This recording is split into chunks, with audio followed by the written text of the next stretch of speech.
पुण्यवर्धन भी कहता, पिताजी मैं अभी विवाह नहीं करूंगा। तो बोले कब करोगे? तुम्हें अभी ही करना पड़ेगा, विवाह नहीं करोगे तो हमारे कुल का नाश हो जाएगा, इसलिए तुम्हें विवाह करना पड़ेगा। और तुम्हारी उम्र भी तो बढ़ती जा रही है, सही समय पे विवाह नहीं करोगे तो बाद में विवाह करने का क्या लाभ?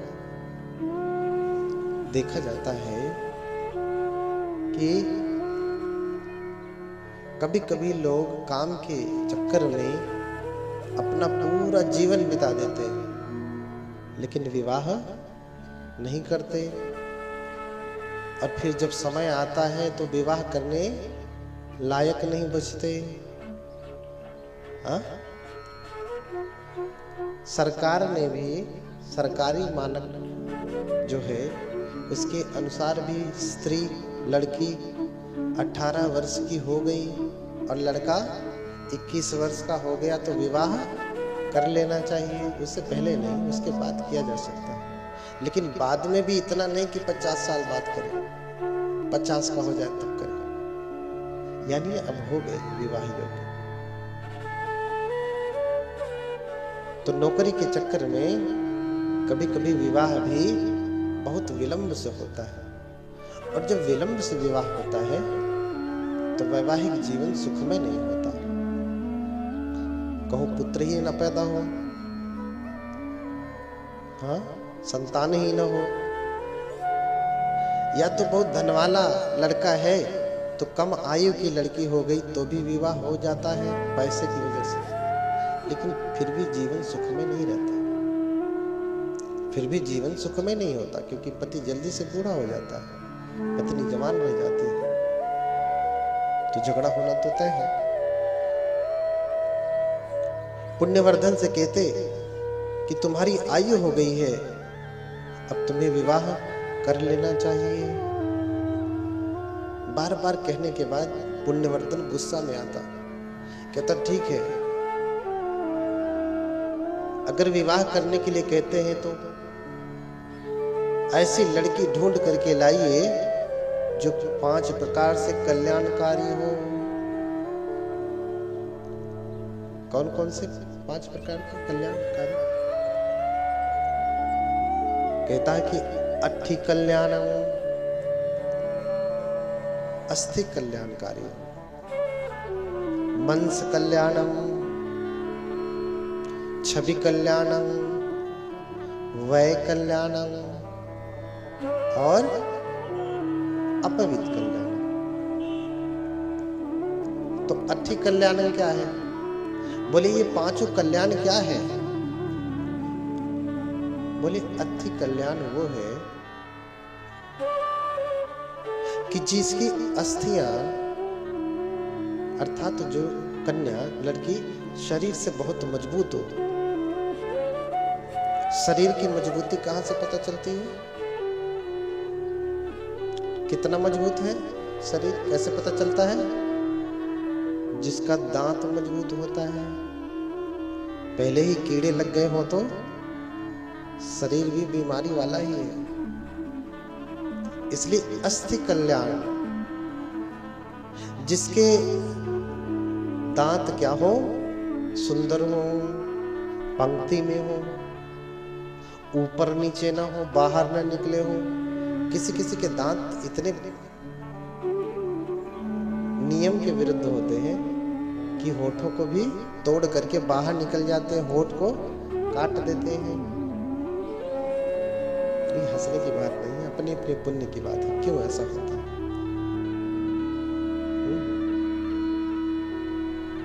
हाँ, हंसने की बात नहीं है। कबीर गर्भ न कीजिए, अरु रंक न हंसिए कोई, हंसे नहीं। हाँ, अजहु नाव समुद्र में ना जाने का हो,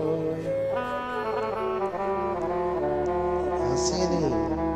आज भी आपकी नौका समुद्र में है, इस भव सागर में है, कब डूब जाएंगे कुछ पता नहीं तो कबीर गर्वन कीजिए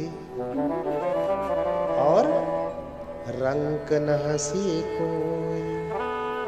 किसी गरीब पर, गरीब क्या धन से गरीब होता है, तन से गरीब होता, मन से गरीब होता। तो तन से गरीब जिसमें ये नांग विकार हो, जिसके किसी अंग में कुछ कमी रहती है, एक आंख की कमी हो, हाथ पंगु हो, पैर पंगु हो, अभी बताया मैं, होंठ कटा हो, अन्य अन्य बहुत सारी विकृतियां हैं शरीर की।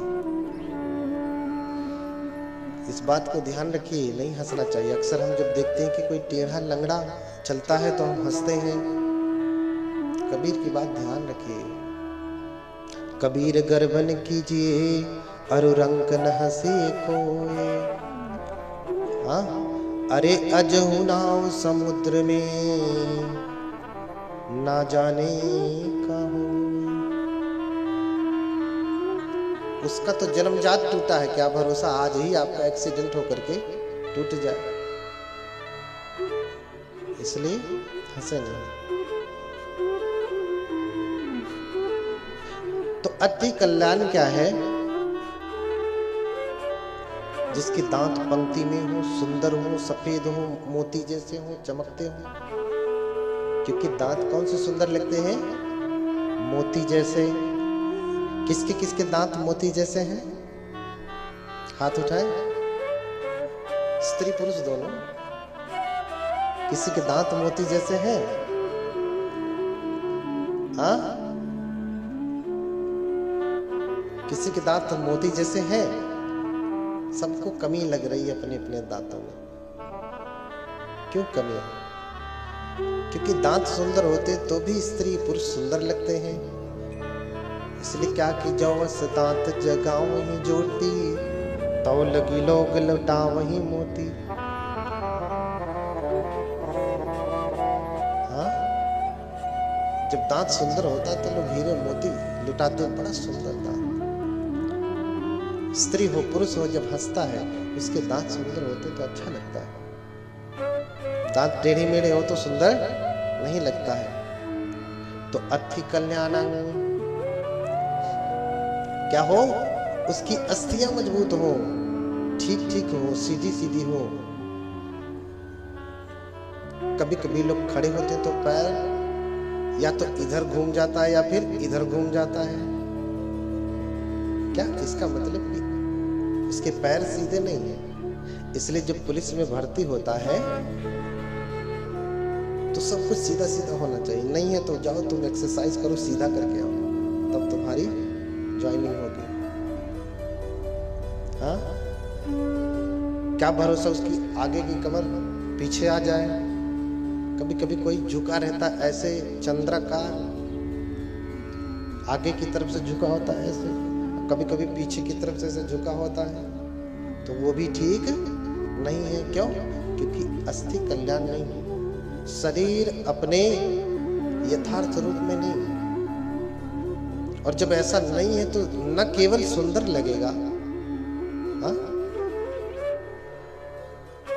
अगर शरीर ऐसा नहीं है तो न केवल सुंदर लगेगा, अभिरूप होगा। लेकिन अगर ऐसा शरीर है टेढ़ा मेढ़ा तो कुरूप होने के साथ साथ जल्दी ही रोगी हो जाएगा। जैसे ही उम्र 25-30 की हुई, कमर में भयंकर दर्द। क्यों? क्योंकि आगे की तरफ ज्यादा ऐसे कर्व है, उसमें टेढ़ी हो गई है कमर। कमर में दर्द सीधे कमर वालों को नहीं होती है जल्दी। जिसकी कमर टेढ़ी होती है उसी को दर्द होता है, उसी को दर्द होता है। घुटने में भी दर्द, पैरों में भी दर्द तभी होता है जब शरीर की अस्थियां टेढ़ी मेढ़ी होती हैं। इसलिए अट्ठी कल्याणम जानबूझ करके हाई फाई डिमांड किया कि ऐसा ढूंढना तो बड़ा मुश्किल हो जाएगा, न ये ढूंढ पाएंगे न मेरी शादी कराएंगे। हाँ, जब लड़के लड़कियां शादी नहीं करना चाहते, विवाह नहीं करना चाहते, तो बड़ी बड़ी डिमांड रख देते हैं, ऐसा कर दो तो शादी। इसने भी बड़ा सा डिमांड रख दिया, अट्ठी कल्याणम। और फिर दूसरा वै कल्याणम, अर्थात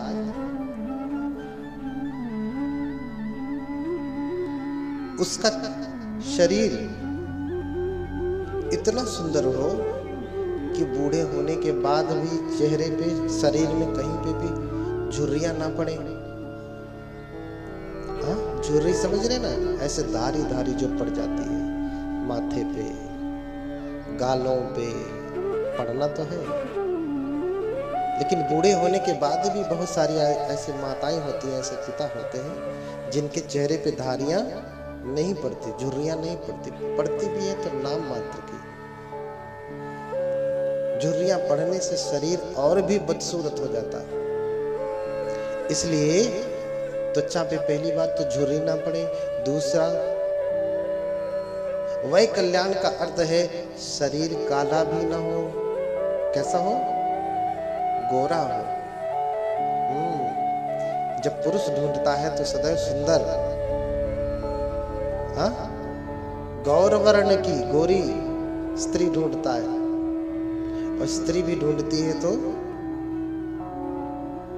बाकी लोग कहाँ जाएंगे? हाँ, सबको गोरा गोरा चाहिए तो बाकी लोग कहाँ जाएंगे? नहीं मिलते तो मजबूरी में करते हैं। लेकिन पहली प्राथमिकता क्या होती है? प्राथमिकता क्या होती है कि पहले गोरी मिले, गोरा मिले। नहीं मिला तो फिर क्या करें? इसलिए वै कल्याणम अर्थात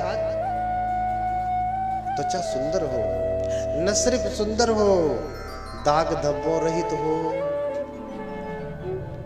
सिर्फ शरीर गोरा होने से कुछ नहीं होता। क्या हो? दाग धब्बों रहित हो, बिना दाग का हो, बिना धब्बों का हो, बिना किसी त्वचा की विकृति के हो। हाँ, बिना किसी त्वचा की विकृति का हो, इसे कहा वै कल्याण। न सिर्फ बेदाग हो, अपितु उसकी त्वचा स्निग्ध हो। स्निग्ध समझ रहे? स्निग्ध हो अर्थात जिसपे शाइनिंग हो, चमक हो। आजकल स्त्री पुरुष त्वचा पे चमक लाने के लिए क्या क्या नहीं करते। हाँ, कि त्वचा जब चमकेगी तो सुंदर लगेगी, तो शाइनिंग वाली क्रीम लगाते हैं, स्किन शाइन। हाँ, स्किन शाइन करे, उसके लिए स्किन शाइनिंग क्रीम लगाते हैं कि त्वचा चमकदार हो। तो इसे कहा वै कल्याणम। और भी बहुत सारी बातें। फिर कहा मंस कल्याणम। मंस कल्याण का अर्थ है उसके शरीर का मांस जो है बहुत ही कोमल हो। किसी किसी का शरीर ऐसे छुएंगे तो लगेगा पत्थर छू रहे हैं। हाँ? और कल्याण क्या है? शरीर के ऊपर वाली त्वचा, जिसे हम एपिडर्मिस कहते हैं, ऊपर की त्वचा नीचे के मांस से पृथक हो। ऐसे पकड़े तो इस चमड़ी जो है पकड़ सके, ऐसे त्वचा की भी हो और पूरे शरीर की भी हो। किसी किसी की त्वचा जो है मांस के साथ चिपकी हुई होती है, मांस के साथ चिपकी हुई होती है। और जब मांस के साथ चिपकी हुई होती है तो त्वचा अच्छी नहीं होती। देखो ये सब वर्णन बहुत पहले ही त्रिपिटक में है। ये सब सौंदर्य का वर्णन कि कैसा कैसा सौंदर्य होता है। आज आप जिसे ढूंढ रहे हैं इन सब का वर्णन बहुत पहले ही त्रिपिटक में है। हाँ? तो बाहर की जो त्वचा है वो भीतर के मांस से लगी हुई ना हो, अलग हो। हाँ, ऐसे पकड़े तो बाहर की त्वचा पकड़े मिले, मांस ना। और जब ऐसा होगा तो चेहरे की जो त्वचा होगी वो कोमल होगी। इसलिए कहा मंस कल्याणम। सिर्फ ऐसा ही ना हो, अपितु कैसी हो? त्वचा कैसी हो? जो त्वचा को अगर देखना है कि सुंदर है कि नहीं, तो दांत के ऊपर की त्वचा देखना चाहिए। मंस, ऊपर का जो मसूड़ा है, हाँ, मांस से ही मसूड़ा बना है, असली मांस यही पे होता है, इसलिए उसका नाम ही मसूड़ा क्या है, मांस से ही बना हुआ। तो जिसके दांतों के ऊपर का मसूड़ा लाल होता है, कैसा होता है, लाल, इतना भी लाल नहीं, लाल होता है, दिखने में सुंदर लगता है, उसी से आप अनुमान लगा सकते हैं कि उसकी त्वचा का रंग भी सुंदर होगा। अगर वो सुंदर नहीं तो त्वचा का रंग भी सुंदर नहीं होगा। इसलिए कहा मंस कल्याणम, फिर कहा केश कल्याणम। क्या हो, केश कल्याण, इसे केश कल्याण कहा। केश कल्याण, कौन नहीं चाहता कि घने घने बाल हो, बड़े बड़े बाल हो, लंबे लंबे बाल हो। तो जब वो स्त्री खड़ी होवे तो उसके बाल इतने लंबे हो कि एड़ी तक लटक करके आ जाए। बाल कितने लंबे हो, इतने लंबे हो कि एड़ी तक लटक करके आ जाए। उसकी वलयाकृति कमर के नीचे तक बने। समझ रहे ना, जैसे वलयाकृति समझ रहे, जैसे गन्ना होता है, गन्ने में नीचे से देखिए जहां तक मीठा होता है वहां तक का ही उपयोग होता है, बाकी सिर्फ मात्र सुंदरता के लिए होता है। बाकी उसमें फिर पत्तियां लगने लगती हैं, फिर ऊपर एकदम जाइए तो पूरी पत्तियां ही होती हैं शीर्ष भाग पे। ऐसे ही आप समझिए ये जड़ भाग है गन्ने का बाल, और नीचे सिर्फ पत्तियां ही पत्तियां, ठीक है। गन्ने का आधे से थोड़ा सा अधिक भाग ही उपयोगी होता है, बाकी का भाग उपयोगी नहीं होता है। तो अगर बाल काटना हो तो वहीं से काटा जाता है।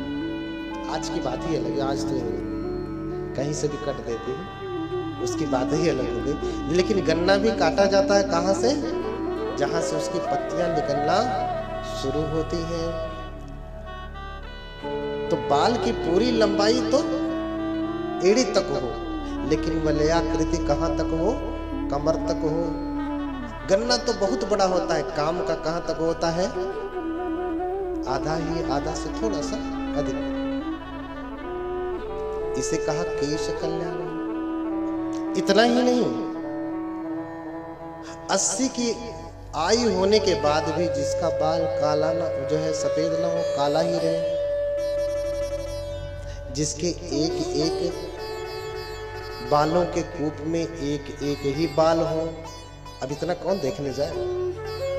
आपने कभी देखा है कि जहां से बाल जमा है वहां एक बाल है कि दो बाल? आप ध्यान से देखेंगे तो दो बाल होंगे, एक नहीं होगा। ऐसा बहुत विरल ही लोगों को होता है, और जिनको होता है उसका बाल झड़ता नहीं, जड़ से पकड़ा हुआ होता है, झड़ेगा नहीं। खींचेंगे तो ऊपर से ही टूट जाएगा, लेकिन जड़ से उखड़ेगा नहीं, जड़ से उखड़ेगा नहीं। तो एक एक बाल हो, एक एक बालों के कूप में, इसे कहा केश कल्याण। और केश कल्याण सिर्फ इतना ही ना हो, केश कल्याण सिर्फ इतना ही ना हो, बाल घने भी हो, घने। क्या हो, बाल घने हो। अगर बाल लंबे ही हो जाए लेकिन घने ना हो तो भी सुंदर नहीं होंगे। ये सब केश कल्याण के लक्षण है, बहुत सारे और भी लक्षण। इस प्रकार से कुमार ने, पुण्यवर्धन ने इतनी हाई फाई डिमांड किया कि न ये ढूंढ पाएंगे न मेरा विवाह होगा। तो पुण्यवर्धन के पिता निगार, वो भी एक श्रेष्ठी है, तो 10 ब्राह्मणों को नियुक्त करता, योग्य ब्राह्मणों को, जो इन गुणों के जानकार थे। तो जाते हैं, कहते हैं कि पूरे जम्बूद्वीप में ढूंढते ढूंढते ढूंढते उनको कोई स्त्री नहीं मिली जिसके भीतर ये पांचों कल्याण हो, पांचों लक्षण हो, पांचों गुण हो। अंततः जब वो साकेत पहुंचते हैं,